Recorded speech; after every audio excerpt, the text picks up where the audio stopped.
मजीद special transmission election 2024 में आपको खुश आमदीद कहूँगी। आप भी सोच रहे होंगे कि अक्सर हम बाहर हलकों में मुख्तलिफ जगहों पर आवाम की राय आप तक पहुँचाते हैं, लेकिन आज हम आपको फैक्चुअल कॉन्वर्सेशन, कुछ फैक्ट्स आपके सामने रखेंगे, कुछ तज्जिए आपके सामने रखेंगे, कुछ डिस्कशन करेंगे लाहौर के हलकों के बारे में कि सिर्फ 2 दिन बाकी रह गए हैं और 8 फरवरी को वोट कास्ट करने आप लोग जब बाहर निकलेंगे उसके बाद ही इस मुल्क की तकदीर का फैसला होगा कि कौन हुक्मरानी कर सकेगा, किसकी हुकूमत बनेगी और फिर सिस्टम को आगे लेकर कौन चल सकेगा। सबसे पहले जब हम गुफ्तगू का आगाज़ करेंगे तो मेरा एक ही मैसेज होता है जो मैं अपने हर शो में ज़रूर कहती हूँ कि जिस मर्जी पार्टी को वोट दें, वोट जरूर कास्ट करिएगा। ये आपका फर्ज है, ये आपके ऊपर कंपलसरी है और अगर आप अपनी वोट की ताकत इस्तेमाल करेंगे तो ये यकीन रखिए कि आप सिस्टम तब्दील कर सकते हैं। एक एक वोट की बहुत ज़्यादा इंपॉर्टेंस है। अनफॉर्चुनेटली आज तक हम इतना टर्नआउट कम रहता है और वोटर्स की तादाद इतनी कम जो है वो अपना हक रायदही इस्तेमाल करती है कि अफसोस होता है कि आज भी जहां पर 70-80% तक वोट कास्ट होने चाहिए और ये मैं सेफ मार्जिन बता रही हूँ, वहां पर 2018 में 51.7% टर्नआउट रहा था। 2013 में इससे ज़्यादा था लेकिन 2018 में कम हो गया और अभी भी ये आम तासुर जा रहा है कि 2024 में जो वोट कास्ट होंगे उसमें टर्नआउट कम होगा। इसलिए मैं बार बार रिक्वेस्ट करती हूँ कि वोट ज़रूर कास्ट करें। अब वोट कास्ट करने जब आप जाएंगे और इसमें बहुत बड़ी तादाद नौजवानों की और शामिल हो गई है, नया वोटर जो है वो सिस्टम में शामिल हो चुका है, रजिस्टर हो चुका है, जिसने अपना हक रायदही इस्तेमाल करना है। कुछ चंद बातें मैं आपको बताना चाहूँगी कि इनका ख्याल रखिएगा। खुदारा ऐसा ना हो कि आप मेहनत करके गाड़ी में पेट्रोल डलवा के, मोटरसाइकिल में पेट्रोल डलवा के पोलिंग स्टेशन तक भी जाएं और आपका वोट ज़ाया हो जाए। ये आपने नहीं करना। जो कुछ चीज़ें मैं आपको बताने लगी हूँ तो वोट डालने का सही तरीका क्या है इस पर थोड़ी सी बात कर लेते हैं कि सबसे पहले तो आपने अपना मोबाइल फ़ोन निकालना है और मोबाइल फ़ोन से 8300 पे अपना ID कार्ड नंबर मैसेज करना है। तो आपको पूरी की पूरी इन्फॉर्मेशन विद इन 30 सेकेंड्स जो है वो रिसीव हो जाएगी, जिसमें आपका ख़ानदान नंबर भी होगा, हवाला नंबर भी होगा, आपका पोलिंग स्टेशन का एड्रेस भी वहाँ लिखा होगा और अगर आपका वोट चेंज कर दिया गया है, आपके हल्के में नहीं है जो आप एक्सपेक्ट कर रहे थे, तो वो भी इन्फॉर्मेशन आपको मिल जाएगी। यकीन जाने मुझे मिली है, मेरा वोट चेंज कर दिया गया है, मेरा उस हल्के से कोई ताल्लुक नहीं जहां मेरा वोट बना है। तो ये जरूर कर लीजिएगा और फिर इसको एक पेपर पे लिख लें ताकि वो इन्फॉर्मेशन जब आप पोलिंग स्टेशन पर जाएं तो आपके पास हो, आप पोलिंग अमले को भी मदद फराहम कर सकें कि ये मेरा खानदानी नंबर है, ये मेरा हवाला नंबर है और यहाँ मेरा वोट है। उसके बाद पोलिंग स्टेशन और वोट डालने की इन्फॉर्मेशन हासिल करने के बाद जब आपने वोट डालने जाना है तो प्रॉपर एक प्रोसीजर होता है वहाँ पर। जब आप पोलिंग स्टेशन के अंदर एंटर हो, पोलिंग एजेंट आपको रिसीव करता है, आप वहाँ पर जाकर साइन करते हैं, अंगूठा लगवाया जाता है आपका और पर्चियाँ 2 फाड़ कर आपको दे दी जाती हैं, जिसे आम जबान में हम लाहौरी अंदाज में कहते हैं बड़ा वोट और छोटा वोट, यानी कि MNA का वोट और MPA का वोट, दोनों पर्चियाँ आपको दे दी जाएंगी। मेक श्योर करिए कि उस पर सीरियल नंबर लिखा और उसके पीछे प्रिजाइडिंग ऑफिसर के सिग्नेचर हों।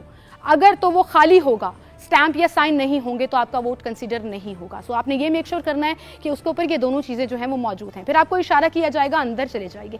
एक और जगह पर भी आपसे अंगूठा लगवाया जाएगा और फिर आप पोलिंग स्टेशन के जब पोलिंग बूथ के पास चले जाएंगे, बूथ्स बने होंगे जहां पर आपने ये जाकर अपनी पसंद की पार्टी, अपने पसंद के निशान को जो है वो वोट देना है। वो आपकी मर्जी है, मैंने नहीं बताना। इल्ज़ाम बड़ा लगाया जाता है हम पर, लेकिन मैंने नहीं बताना किस पार्टी को वोट देना है, आपकी मर्जी है। जहां आपका नज़रिया, जहां आपकी शख्सी पसंदीदगी, जहां आपकी इलाकाई पसंदीदगी आती है वहां पर ठप्पा लगा दें। लेकिन ठप्पा लगाने के लिए कुछ चंद नकात हैं, जल्दी जल्दी मैं बताना चाहूँगी, उनका ख्याल रखिएगा कि स्टैंप जब आप पकड़ें तो अक्सर उसके ऊपर चूँकि आपने थंब इम्प्रेशन, वो अंगूठा लगाया होता है ना इंक से, तो वो निशान लग जाता है उसकी हैंडल के ऊपर। मेक श्योर करें कि आपके बैलेट पेपर के ऊपर कोई निशान ना लगे, क्योंकि अगर उस स्टैंप के अलावा पेंसिल, पेन या किसी भी चीज़ का कोई भी निशान उस बैलेट पेपर पे अगर लग गया तो वोट ज़ाया हो जाएगा। स्टैंप आपने निशान के ऊपर लगानी है, नाम के ऊपर नहीं लगानी। और जब आप स्टैंप लगा दें तो उसको थोड़ा सा हवा में लहरा दें, थोड़ी हवा ले लें, खुशी का इजहार करें। वो क्यों कह रही हूँ मैं? वो इसलिए कह रही हूँ कि इंक फोल्ड करते हुए अगर किसी और जगह पर लग गई बैलेट पेपर पे तो भी वोट ज़ाया हो जाएगा। तो थोड़ा सा इंतज़ार करने के बाद पेपर को इस तरह से फोल्ड करें। उस तरह से फोल्ड करेंगे तो भी खराबी होगी। इस तरह से फोल्ड करें और जाकर बैलेट बॉक्स के अंदर डाल दें। याद रखिएगा, कोई और निशान नहीं, सिर्फ स्टैंप, और स्टैंप की इंक को भी आपने सुखाना ज़रूरी है। इसके बाद आपने क्या करना है, आपने बाहर आना है। वो जो 2 पेपर्स अलग अलग कलर के आपको दिए हैं, बड़ा वोट छोटा वोट, वो आपने डब्बों में डाला और आप बाहर आ गए। अब अक्सर जो है वो हम एक चीज़ भूल जाते हैं कि इलेक्शन कमीशन का बाकायदा एक ज़ाब्ता है वोट कास्ट करने का, जिसमें बहुत से ऐसे अवामिल भी हैं जो जराइम में शामिल हो जाते हैं। वो कैसे? आपको पकड़ा जा सकता है, 2 से 3 साल की सजा भी हो सकती है, 1 से 3 लाख तक का जुर्माना भी है। वो किन चीज़ों पर है उनका भी ख्याल रखिए। पोलिंग स्टेशन के अंदर जब आप दाखिल हो गए तो किसी भी पार्टी से एफिलिएटेड कोई भी साइन, सिंबल, स्लोगन आपने नहीं कहना, आपने बात नहीं करनी इस बारे में। ऐसा नहीं हो सकता कि आप किसी पार्टी का निशान उठाकर साथ ले जाएं और आप अंदर भी तशहीर करते रहें, आपको पकड़ लिया जाएगा, पुलिस आपको अरेस्ट कर सकती है। उसके साथ साथ आपने वहां किसी को नहीं बताना, आप किसी को आउट लाउड यानी कि ऊंची आवाज में ये भी नहीं बता सकते कि मैं इस निशान पर ठप्पा लगा रहा हूं, तब भी आपकी पकड़ हो सकती है और आपको जेल जाना पड़ सकता है। आपने खामोशी से जाना है, अपना वोट कास्ट करना है। एक और चीज, मोबाइल फोन का बड़ा जमाना है, शोखियां मारने का हमें बड़ा शौक है सोशल मीडिया पे, और अगर आप समहाउ मैनेज कर भी लेते हैं मोबाइल फोन अंदर लेकर जाना और अपने वोट की तस्वीर लेने की कोशिश करते हैं, उस वक्त पकड़े गए तो भी जुर्माना और सजा हो सकती है। और अगर आपका वोट वो कहीं से लीक हो जाए, बाहर आकर अगर आप किसी को दिखा रहे हैं, कोई आपकी कंप्लेन कर दे सबूत के साथ, तो भी आपको 1 लाख जुर्माना और 2 साल सजा हो सकती है। तो ये तमाम इंफॉर्मेशन जरूर याद रखिएगा, ये आपको हेल्प करेंगी। वोट जरूर देना है आपने, ये मेरी आपकी रिक्वेस्ट है। तो अब चलते हैं हम अपने मेन सेट की तरफ, जहां पर हमें एनालिस्ट हमारे ज्वाइन कर चुके हैं और लाहौर की सियासत हल्का बंदियों पर। और आज का बड़ा इंटरेस्टिंग एक टॉपिक है जो मुझे बड़ा आजकल मजे का लग रहा है, क्योंकि अमेरिकन इलेक्शन जब हम कवर करते हैं तो हमेशा स्विंग स्टेट्स का जिक्र होता है। तो मैंने कहा लाहौर में क्यों ना स्विंग कॉन्स्टिट्यूंसीज निकाली जाए, ऐसे हल्के जो स्विंग हो सकते हैं उन पर बात होगी। सबसे पहले मैं तारुफ करा दी चलूँ जी, हमारे साथ स्टूडियो में मौजूद हैं सीनियर एनालिस्ट सलीम बुखारी साहब। सलीम बुखारी साहब बहुत शुक्रिया आपका। रिजवान रजी साहब हमारे साथ मौजूद हैं। अस्सलाम वालेकुम सर। जोहेब भट्ट साहब हमारे बड़े सीनियर एंकर पर्सन हैं, बड़ा मजेदार सा शो करते हैं, वो हमारे साथ मौजूद हैं। हमाद गजनवी साहब हमारे साथ मौजूद हैं और साबिर शाह साहब मौजूद है। अस्सलाम वालेकुम जी, आप सबको आपको भी बहुत वेलकम कहेंगे हम। थैंक यू जी। सबसे पहले तो सलीम बुखारी साहब आपकी तरफ मैं आऊँगी।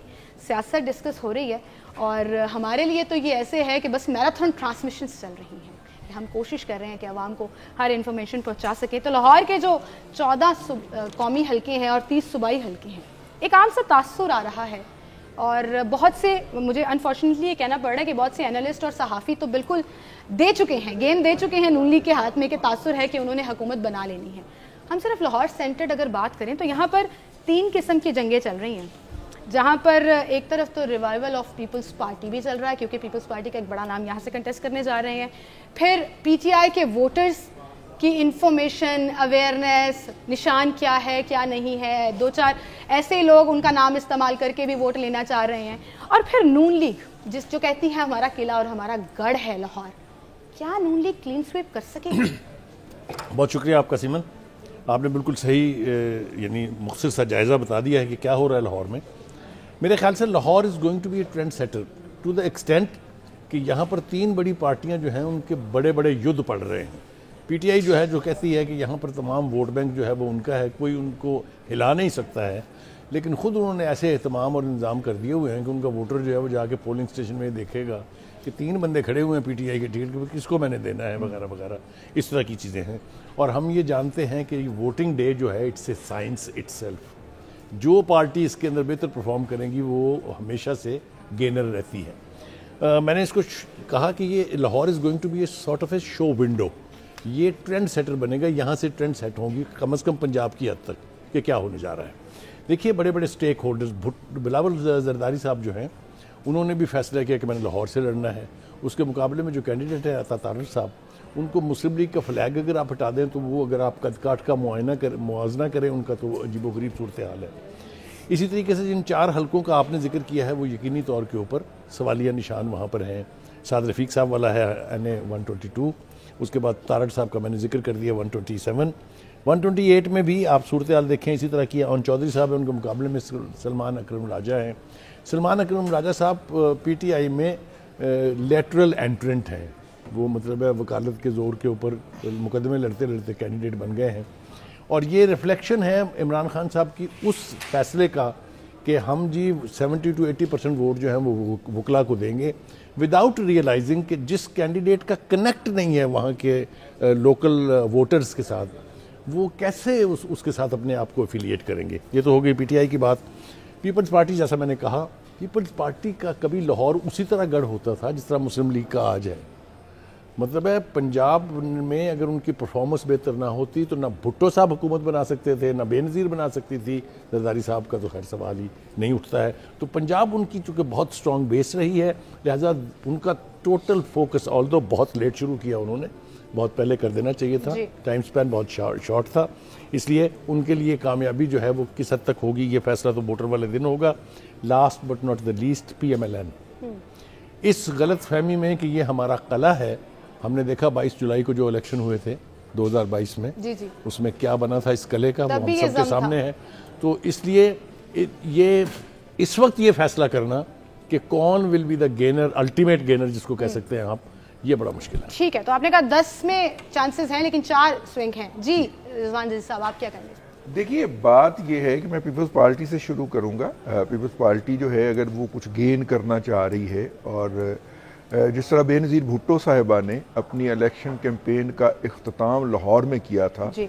और उसके बाद फिर वो प्राइम मिनिस्टर भी बनी, और मोस्ट ऑफ द टाइम 90 के अंदर भी और 88 के अंदर भी वो इलेक्शन कैंपेन का इख्तिताम लाहौर में करती थी, तो इससे लाहौर की एक सिंबॉलिक पॉलिटिकल अहमियत बढ़ जाती। अगरचे उस्ताद मोहतरम के बाद बोलना तो जुए शीर लाने के मुतरादिफ है, लेकिन मैं फिर भी ये अर्ज करूंगा कि देखिए, वो पीपल्स पार्टी का तो एक हिस्ट्री भी रही है इस हवाले से, बेनजीर साहिबा की भी। भुट्टो साहब भी जो लाहौर में आते थे, वो लोगों के साथ कनेक्ट, अगर आपको याद हो, कैसे करते थे, ट्रेन में ट्रैवल करना, लाहौर के स्टेशन पे आ रहे हैं, लाहौर के स्टेशन पे उतर रहे हैं जनाब, और लोग जनाब उनको रेलवे स्टेशन से लेने जा रहे हैं। हालांकि अगर फैमिली को देखा जाए तो वो जहाज पे भी आ सकते थे ना, लेकिन वो जहाज पे नहीं आते थे, वो ट्रेन पे आते थे, ताकि लोगों के साथ एक कनेक्ट उनका कायम हो। और रास्ते में जहां जहां रुकती वहां खिताबात होते थे।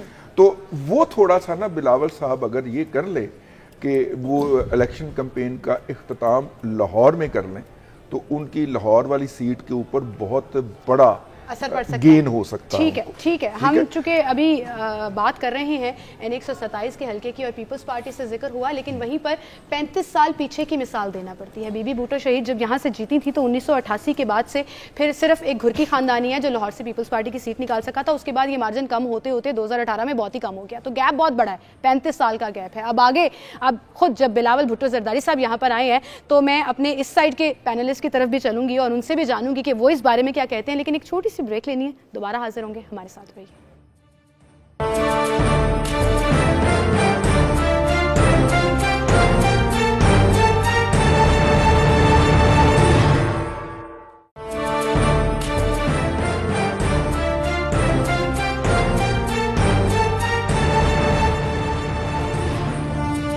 वेलकम बैक नाज़रीन, एक बार फिर से आपको खुशामदीद कहेंगे। इंतखाबात 2024 जिसको हम डिस्कस कर रहे हैं 2024, और फाइनली इंतखाबात आ ही गए हैं, जिसका इंतज़ार था वो वक्त आ ही रहा है और 2 दिन रह गए। साबिर शाह साहब, आपसे हम शुरू करेंगे।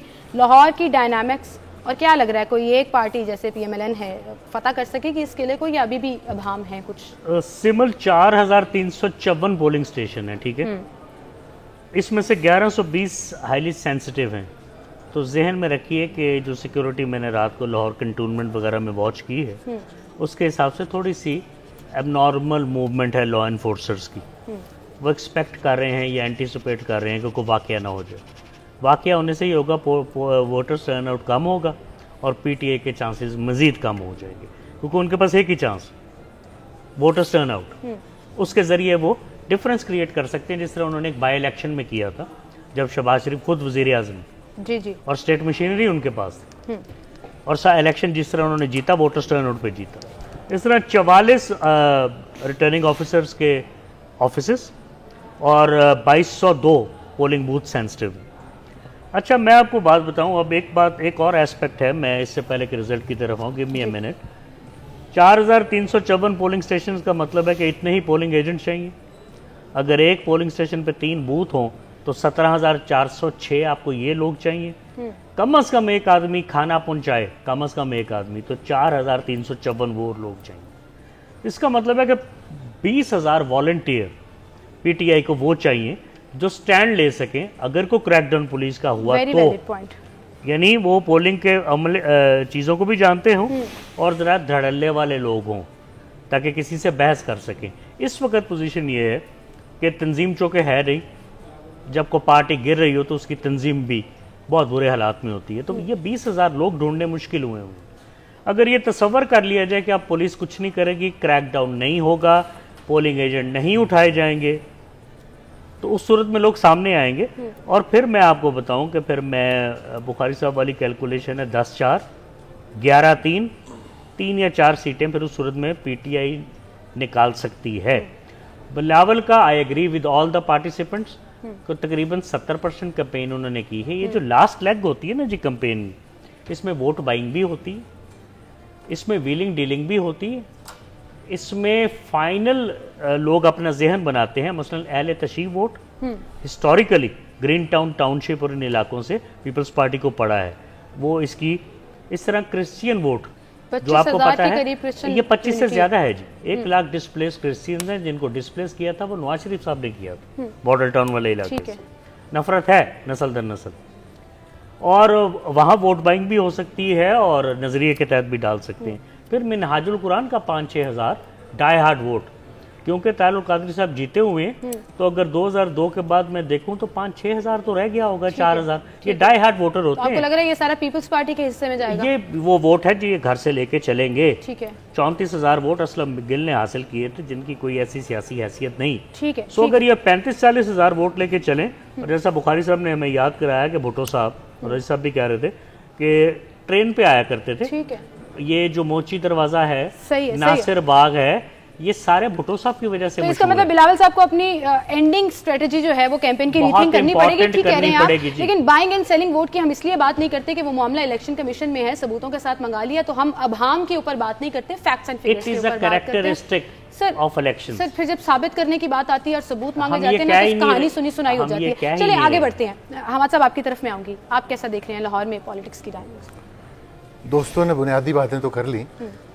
मैं इजाफा ये करूँगा कि ये दुरुस्त बात है कि बहुत अरसे से हम देखते हैं कि लाहौर जो है वो मुस्लिम लीग नून का, जैसे आप लाड़काना कह देते हैं मिसाल देने के तौर पर, और उसमें ज़रा से आपको चिंक इन द आर्मर जैसे कह सकते हैं, यानी दरार पड़ती हुई ज़रा नज़र आती है। जो बाय इलेक्शन हुआ इसमें कुछ रिज़ल्ट ऐसे आए कि लोगों ने कहा भाई नहीं ये कला तो ढहरा है, इसको फसील में शिगाफ पड़ गया है। लेकिन वो एक मखसूस हालात थे जिनमें वो रिज़ल्ट्स आए थे, यानी टर्न कोर्ट्स को टिकट्स दी जा रही हैं और एक खफगी का आलम भी ज़रा पाया जाता है, और मुस्लिम लीग नून के जो सपोर्टर्स हैं और वोटर्स हैं वो ज़रा उससे पीछे हटे हुए हैं और खुश नहीं हैं सूरत हाल से। तो अब इस वक्त एक मौजूदा जो सूरत हाल है वो यकसर मुख्तलिफ है उससे।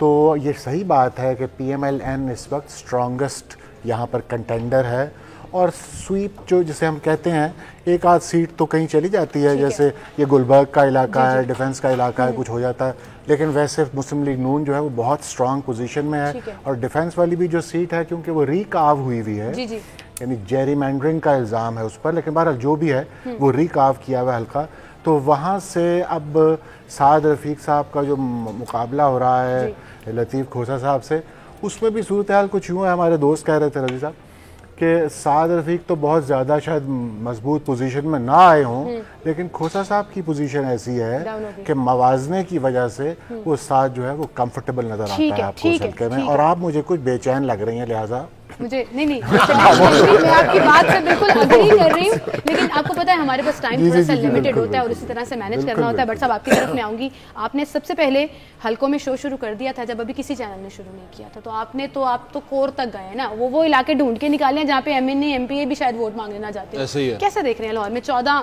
सीटों में से क्या रेशो देंगे? अच्छा, 2018 में भी जो PTI ने वो सीटें निकाली थी ना, उनमें सिर्फ एक सीट थी जो लगता था कंफर्म थी, वो शफकत महमूद की थी कि शायद वो जीत जाएं, लेकिन बाकी की जो हमाद अजहर वाली सीट थी बहुत कम मार्जिन से, और वहाँ इल्ज़ाम बहुत ज़्यादा था कि ये इसको मनूवर किया गया यहाँ इस सीट को। तीसरी सीट जो सी थी जो वो हारिस करामत खोकर साहब थे, वो सीट थोड़ी सी मजबूत थी, वो जीतने वाली थी। शफकत महमूद वाली भी मनूवर थी, उसमें भी कहा गया कि इसको मनूवर किया गया।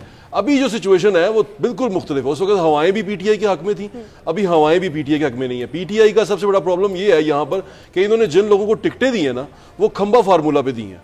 खंबा फार्मूला समझ दिया, वो होता है कि खंबे में भी टिकट दे दी तो जीत जाएगा, लेकिन ऐसा होता नहीं है लाहौर शहर के अंदर। लाहौर शहर के अंदर ये सिचुएशन मुख्तलिफ है। गांव में तो हो सकता है खंबे वाली बात, यहाँ मुख्तलिफ है। यहाँ पे लोग देखते हैं कि मिदन वर्तन अलग है, कहीं भी नहीं जानता है कि नहीं जानता, खंबा कहीं भी नहीं चलता, सर कभी चला है, दिमाग में चल गया ना सर, हमारे दिमाग में तो है। हवाई कहा है तो इसमें हवाई मखलूक का भी जिक्र, हवाएं ले जाए मुझे। तो वो जो मेरे उस्ताद है ना, तो मुझे दुरुस्त कर देते।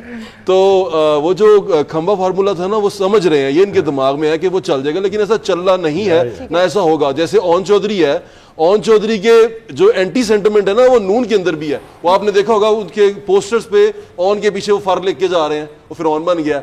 उसके पीछे मॉडल टाउन के अंदर उसके जितने पोस्टर है सब पे स्याही फेंकी गई है। तो नफरत है, ये तो नफरत का एलिमेंट बहुत ज्यादा है। और ये नून लीग की आशीर्वाद भी नहीं दे सकती। इवन यहाँ तक ओन चौधरी साहब ने अपने किसी बैनर पे, किसी दफ्तर में, इवन अलीम खान ने भी, जहांगीर तरीन जो उनकी पार्टी का लीडर है, किसी की फोटो, उसकी फोटो नहीं लगाई। इनके सबके पोस्टर पे पूरी नून लीग की क़यादत की फोटो है। ये करने के बावजूद भी इनको इतनी मेहनत करनी पड़ रही है, बोरियां खोलनी पड़ रही है। कामयाब हो सकेगी या नहीं?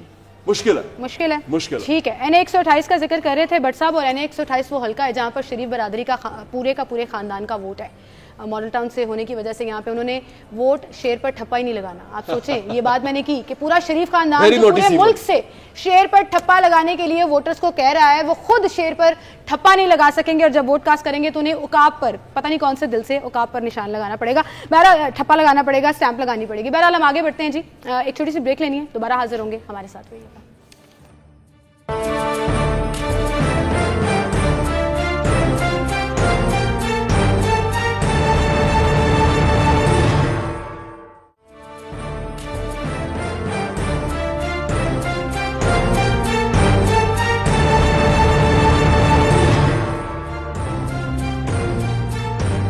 वेलकम बैक नाज़रीन, एक बार फिर से आपको इलेक्शन की स्पेशल ट्रांसमिशन में खुशामदीद कहेंगे। लाहौर की हम बात कर रहे हैं, जहां से कौमी और सूबाई असम्बली की 44 नशिस्तों पर इलेक्शन होगा 8 फरवरी को, और 68,58,095 वोटर्स जो हैं वो अपना हक़ राय दही इस्तेमाल करेंगे। और मैं उम्मीद करती हूँ कि मेजर टर्नआउट जो है वो लाहौर में ज़रूर इस दफ़ा देखने में आए, क्योंकि हम तो कह कर थक गए, और हम थकेंगे नहीं, क्योंकि बार बार कहते रहेंगे। अपना वोट ज़रूर कास्ट करिएगा, जिसको मर्जी दें। कॉन्वर्सेशन को समअप करने की तरफ चलेंगे। बुखारी साहब, आपकी तरफ में आऊंगी, आपने तमाम कॉन्वर्सेशन सुनी, अगर हम इसको समअप करें तो किस तरह से आप? जी मैं अर्ज़ कर देता हूँ।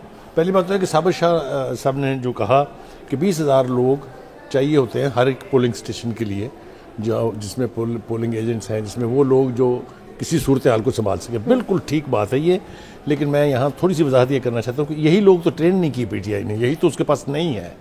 जो सबसे असेंशियल रिक्वायरमेंट है ये उनके पास नहीं है, इसलिए कि इनके ये सारे काम कोई और करता था। वही अब आप समझ लें, इसके बाद इसको वजाहत ना तलब कर लीजिएगा, इससे बड़ी नहीं, बिल्कुल नहीं, तो बिल्कुल ठीक बात है इनकी कि वो जो इलेक्शन डे की जो साइंस है और उसके लिए रिक्वायरमेंट जो ह्यूमन रिसोर्स है, ट्रेन, वो नहीं है उनके पास।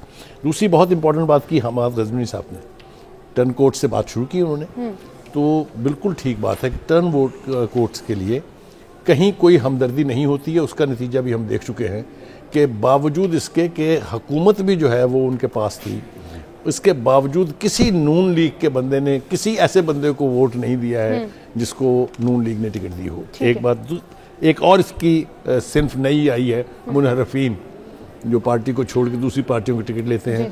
बाई इलेक्शन का हमने जिक्र कर दिया, आपने देखा कि वहाँ क्या नतीजा निकला, यही होने जा रहा है। कंपैरिजन बनता नहीं है, बल्ला नहीं था, अब बल्ला नहीं है, उस वक्त था बल्ला और नो बल्ला। जब बल्ला था तब नहीं दिया उन्होंने, तो अब तो खैर सवाल ही पैदा नहीं होता। दूसरी बात ये कि ये भाई चूंकि कीड़े हैं इन पूरे कॉन्स्टिट्यूंसीज के, इन्होंने बहुत करीब से देखा है, इसलिए जो ये कहते हैं वो मेरे लिए बहुत रिलायबल है।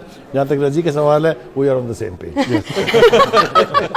ये आपने सही किया, एंड पे उनको हिंट दे दिया कि अब आ जाओ इधर। रिजवान साहब, आपकी तरफ में आऊंगी। बहुत से हलकों में डिस्कस होता है कि हमदर्दी का वोट भी पड़ेगा, नोटों पे वोट भी आएंगे, इलाकाई, शख्सी, पर्सनालिटी, खूबसूरती के ऊपर भी वोट, ये वो। कुछ हलकों से शिकायतें आ रही हैं, चेक के बदले वोट।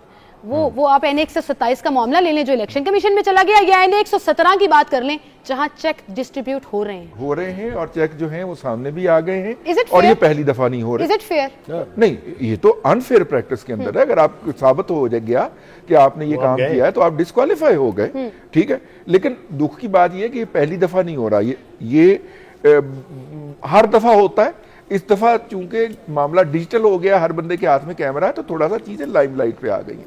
एक चीज मैं आपको बड़ी इंटरेस्टिंग बताऊं, इस वक्त जो कैंपेन चल रही है, मैं अपने एक दोस्त के पास बैठा था, वो उनका ऑनलाइन बहुत बड़ा सेल का काम है पाकिस्तान के अंदर, अपना बहुत बड़ा ब्रांड है। मैं उनके ब्रांड की मशहूरी नहीं करना चाह रहा, तो मैंने उन्हें कहा कि ऑनलाइन जो आपकी सेल है वो कितनी है। उन्होंने कहा जी टोटल जो हमारी सेल है उसका 7% है। वजह उन्होंने कहा आज भी लोग जो है वो कपड़े को ऐसे टच करके देख के तसल्ली करते। ठीक है, इसको जरा आप इस पे ले आए। आप डिजिटल की जितनी मर्जी कैंपेन चला ले, व्हाट्सएप भर दें लोगों के, जब तक जाके कोई ये नहीं कहेगा कि अस्सलाम वालेकुम जी मैं फलानी पार्टी की तरफ से आया हूं, की हाल है ਤੁਹਾਡਾ, वोट सानू पाना।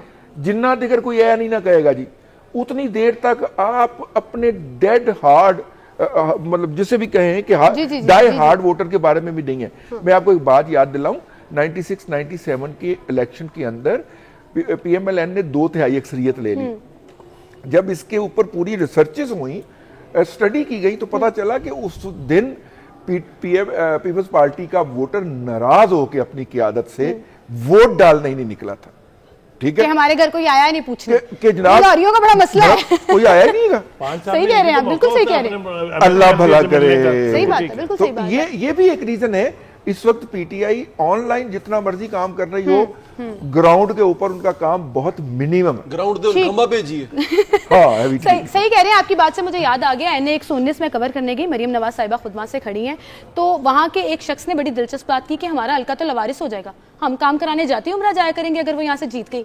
इतना बड़ा नाम, इतनी बड़ी पार्टी, उसके बावजूद ये सोच वोटर्स में है, लेकिन उन्होंने फिर अपने ग्राउंड में अपनी शेरनियां और सारा कुछ उतारा हुआ है और कैंपेन्स डोर टू डोर चल रही है। साबिर साहब, आपकी तरफ मैं आऊंगी, ये जो चॉइसेस की बेसिस पर नोट, हमदर्दी, पसंदीदगी, खूबसूरत लग रहा है कोई तो वोट दे दो, बट साहब आज 3 पीस पहन के आए हैं इनको वोट दे दो, क्या कहेंगे? ये मैटर करता है लाहौरियों के लिए?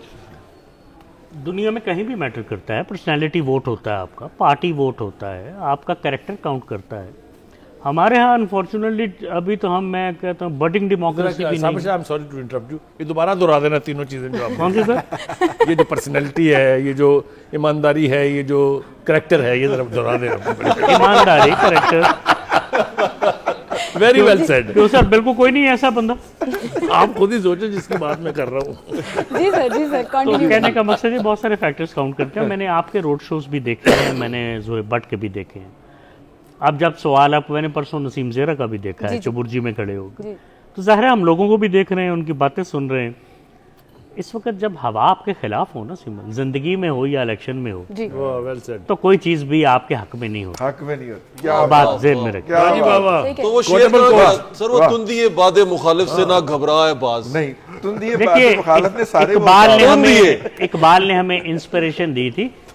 जब तुंदी है बादे मुखालिफ हो ना बट साहब, तो हजरत इंसान बहुत कमजोर होता है। तो आपको लग रहा है कि फिर पीटीआई के हिस्से में हमदर्दी का वोट भी नहीं आया?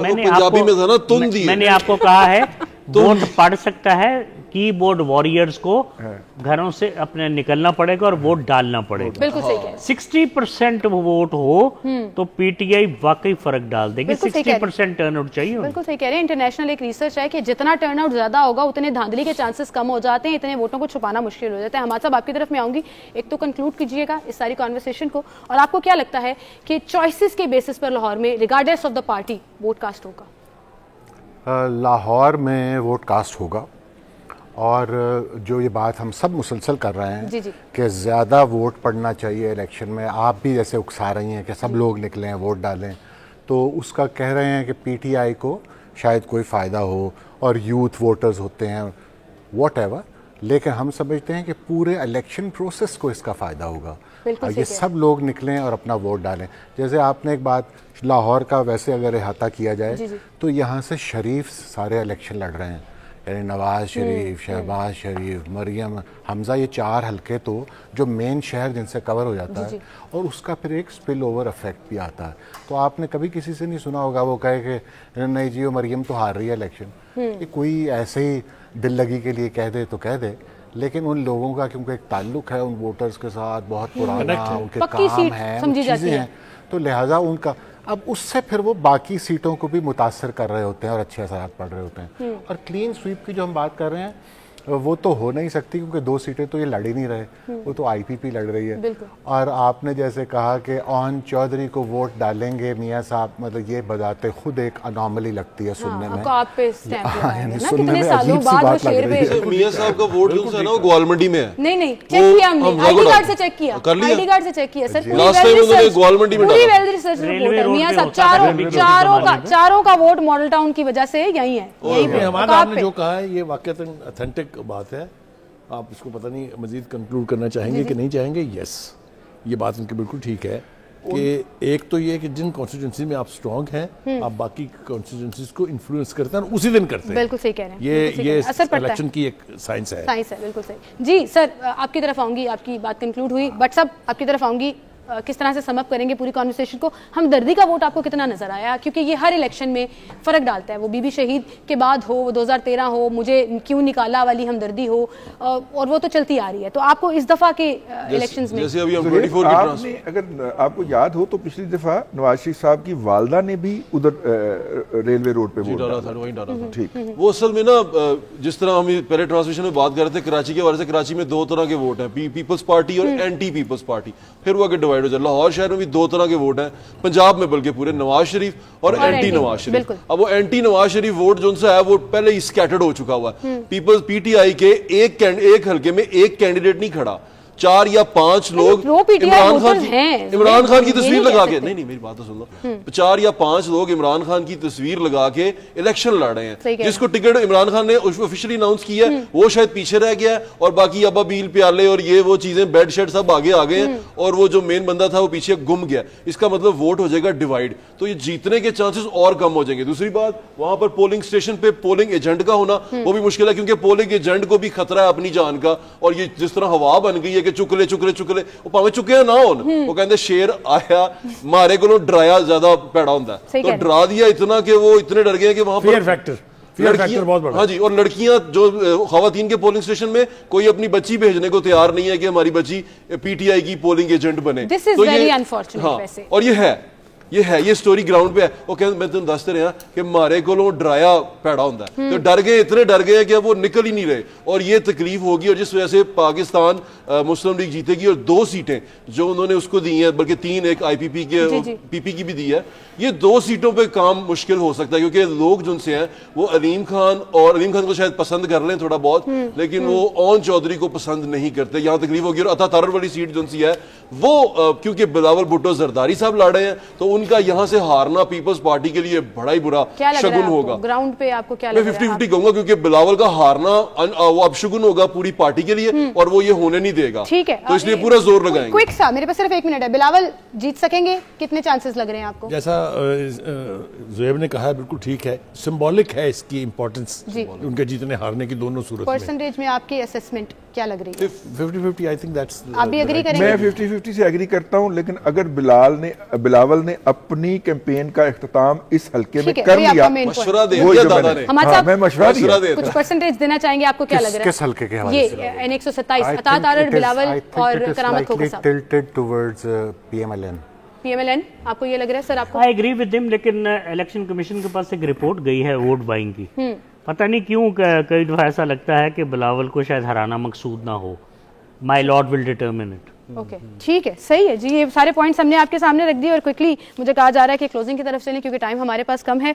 तो ये तमाम फैसले जो हैं उनका सबका सब जो असेसमेंट है वो सामने आ जाएगी 8 फरवरी की रात को, जब रिजल्ट्स आना शुरू होंगे। लेकिन मैं बार बार इसलिए कहती हूँ कि आप ना चिड़ बना लें कि इतनी दफ़ा उसने कह दिया आप वोट डालने चले जाते हैं, तो वोट ज़रूर कास्ट करिएगा, ये आपका फ़र्ज़ है। और इसको फ़र्ज़ समझकर आपने जब कास्ट करना है तो फिर आप अपना हक भी मांग सकेंगे, शिकायतें भी कर सकेंगे, गिले भी कर सकेंगे। अपना बहुत सा ख्याल रखिएगा। मुझे इजाज़त दीजिए। अल्लाह हाफ़िज़।